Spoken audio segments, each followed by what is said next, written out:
Hello my dear students, आज फिर से boss of bio Rana channel पे आप लोग का स्वागत है। आज मैं आप लोग के लिए एक बेहतरीन सा टॉपिक लेकर आया हूं, डार्क फेज ऑफ फोटोसिंथेसिस।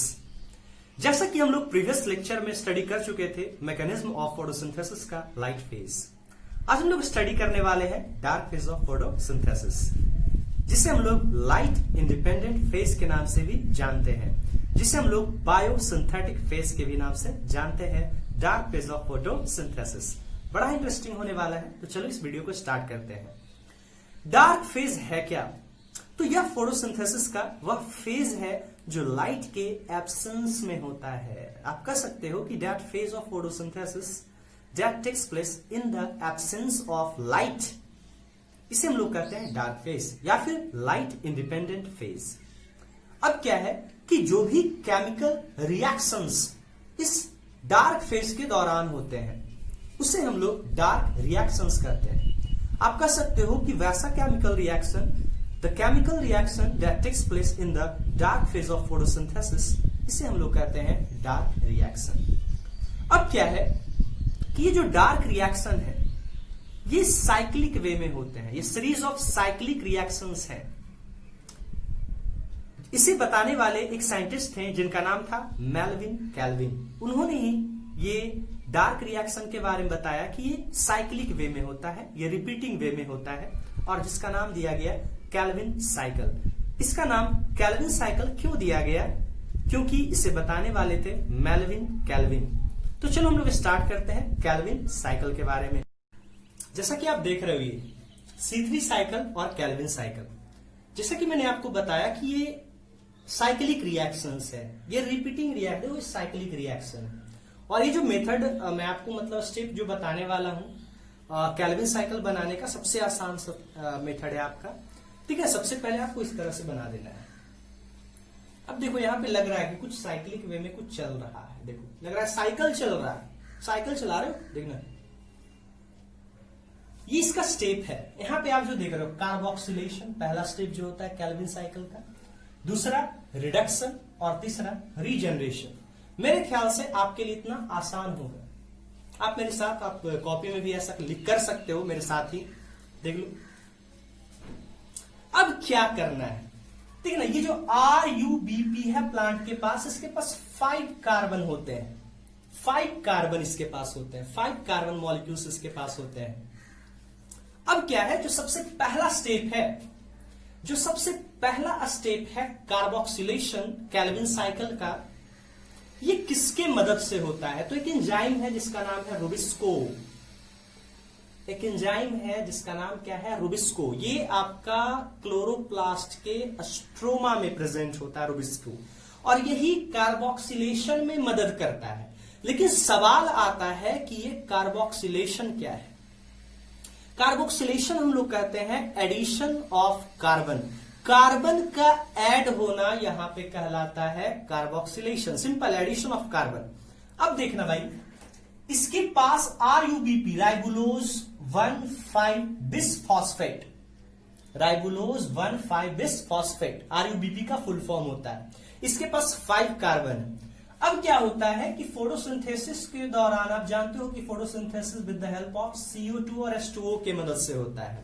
तो आपका ये जो कार्बन डाइऑक्साइड CO2, इसका कार्बन इसमें क्या होता है, आकर ऐड हो जाता है किसमें? RUBP के पास। RUBP से क्या होता है कि इसका एक कार्बन, ये जो है कार्बन डाइऑक्साइड का, ये कार्बन इसमें आके ऐड हो जाता है। तो देखना इसके पास 5 कार्बन, एक कार्बन यहां पे ऐड हुआ, 5 और 1 कितना? 6। तो यहां पे बना कितना? 6 कार्बन मॉलिक्यूल्स बना। देखो यहां पे कार्बन ऐड हुआ, तो इसे क्या बोलेंगे? कार्बोक्सिलेशन बोलेंगे, सिंपल है ना। अब देखना यार यहां पे क्या बना भाई, यहां पे बना 6 कार्बन मॉलिक्यूल्स। अब क्या होता है कि ये 6 कार्बन मॉलिक्यूल्स है, ये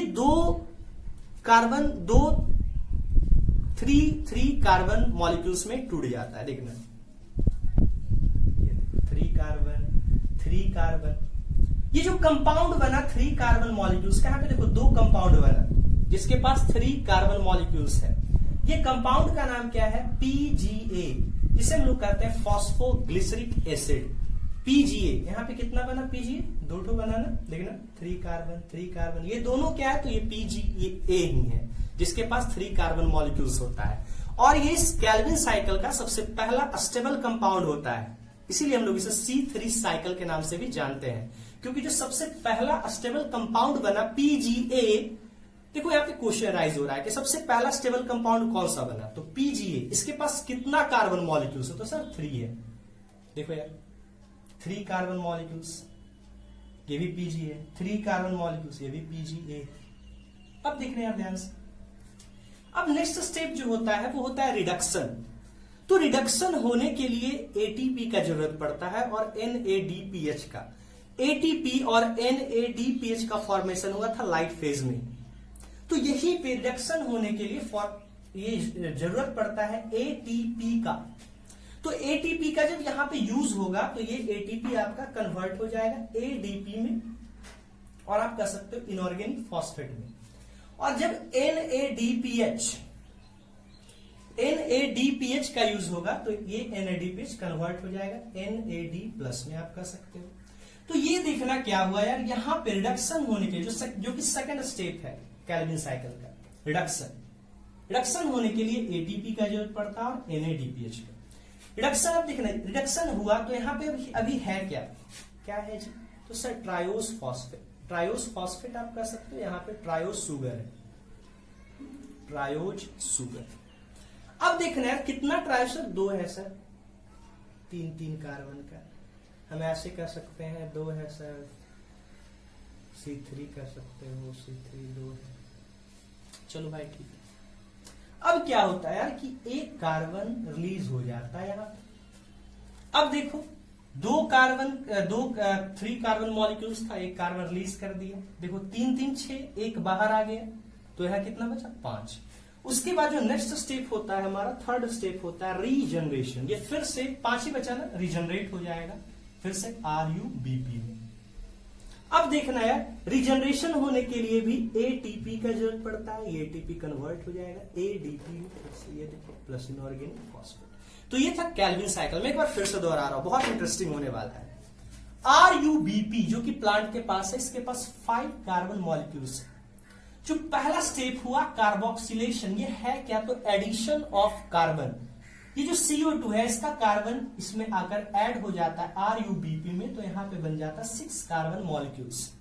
सवाल आता है कि सर कार्बोक्सिलेशन किसके कारण हुआ, तो सर एक एंजाइम के कारण जिसका नाम क्या है, रुबिस्को। अब क्या होता है कि जब ये 5 कार्बन में एक कार्बन आकर ऐड हो जाता है तो 6 कार्बन मॉलिक्यूल्स बनता है। फिर ये 6 कार्बन मॉलिक्यूल्स आगे जाकर 2 3 कार्बन मॉलिक्यूल्स में टूट जाता है। और ये जो 3 कार्बन मॉलिक्यूल्स बना, ये जो कंपाउंड बना 3 कार्बन मॉलिक्यूल्स का, जो यहाँ पे 2 कंपाउंड बना 3 कार्बन मॉलिक्यूल्स का, इसे हम लोग कहते हैं PGA फॉस्फोग्लिसरिक एसिड। इसके बाद हमारा नेक्स्ट स्टेप होता है रिडक्शन। रिडक्शन होने के लिए एटीपी का जरूरत पड़ता है, तो देखो एटीपी यूज हो गया, ये फिर से डिस्चार्ज हो गया, बन गया एडीपी और इनऑर्गेनिक फॉस्फेट, क्योंकि इसी से एटीपी का फॉर्मेशन हुआ था। अब एटीपी यूज हो गया यहाँ पे, तो फिर से ये बन गया। फिर यहाँ पे NADPH का भी यूज हुआ, फिर से देखो NADPH बन गया NAD प्लस, डिस्चार्ज हो गया। अब क्या है कि आगे जाकर देखना, यहाँ पे देखना, ये ट्रायोज शुगर था, कितना 2 C3 2 था।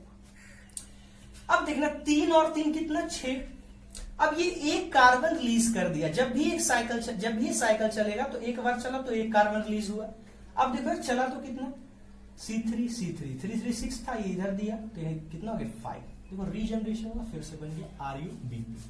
अब सवाल है कि सर ये कैल्विन साइकिल कितना बार चलता है ग्लूकोज के फॉर्मेशन करने के लिए। तो जैसा कि आप ग्लूकोज का फॉर्मूला जानते हो, C6H12O6, C6H12O6 मतलब कार्बन, ग्लूकोज में 6 कार्बन मॉलिक्यूल्स होते हैं। तो ग्लूकोज जब बनता है, देखो एक बार चला, तो जब ये साइकिल एक बार चला तो यहां पे एक कार्बन रिलीज हुआ, तो ये 6 टाइम्स चलेगा, तो ये 6 कार्बन रिलीज होगा और ये फॉर्मेशन करेगा ग्लूकोज का। यही था आपका कैल्विन साइकिल। अगर इससे रिलेटेड आपसे क्वेश्चन कहे कि बताओ इसमें कितना एटीपी का यूज हुआ, तो देखना भाई ध्यान से, सिंपल है यार, कितना कैल्विन साइकिल में कितना एटीपी का यूज होता है। ये क्वेश्चन बहुत ही वीवी आई है। देखना जब एक बार चला तो यहाँ पे कितना एटीपी एक बार में, पहले कितना, ये तो जाहिर सी बात है 6 बार इसको चलना है, तब जाके 6 कार्बन रिलीज होगा तो ग्लूकोज बनेगा। अब देखना एक बार चला तो देखना है 2 एटीपी यहां पे यूज हुआ। कैसे सर? क्योंकि यहाँ पे 2 पीजीए है। कितना पीजीए? 2 पीजीए है, तो रिडक्शन होने के लिए 2 एटीपी चाहिए।